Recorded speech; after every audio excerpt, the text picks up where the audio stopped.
Hello everyone, welcome back to the channel. Hope you are doing well and fine. And in today's video, I'll be showing you how to remove two-step verification in Scotiabank. So without wasting any time, let's just jump right on the video and make sure to watch this video till the end and follow the steps as well. Now the first thing that you need to do is head over and open up your Scotiabank app. And once you're inside here, what you need to do is tap on the more icon on the bottom right corner of the screen.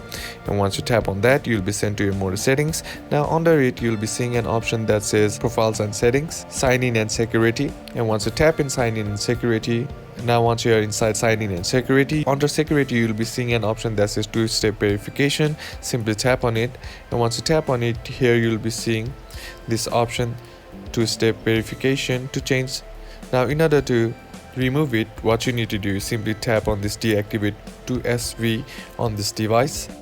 And once you tap on it here, it will ask you to, once again, either you are sure to deactivate your two-step verification. Now if you want to remove it, simply tap on deactivate 2SV, and if you don't want it, simply tap on cancel. And that's basically how to do it. And that's it for today's video, guys. Hope this video was useful to you. Leave a like if it did, comment down below what the next video should be on, consider subbing to the channel. Thank you for watching. Bye bye.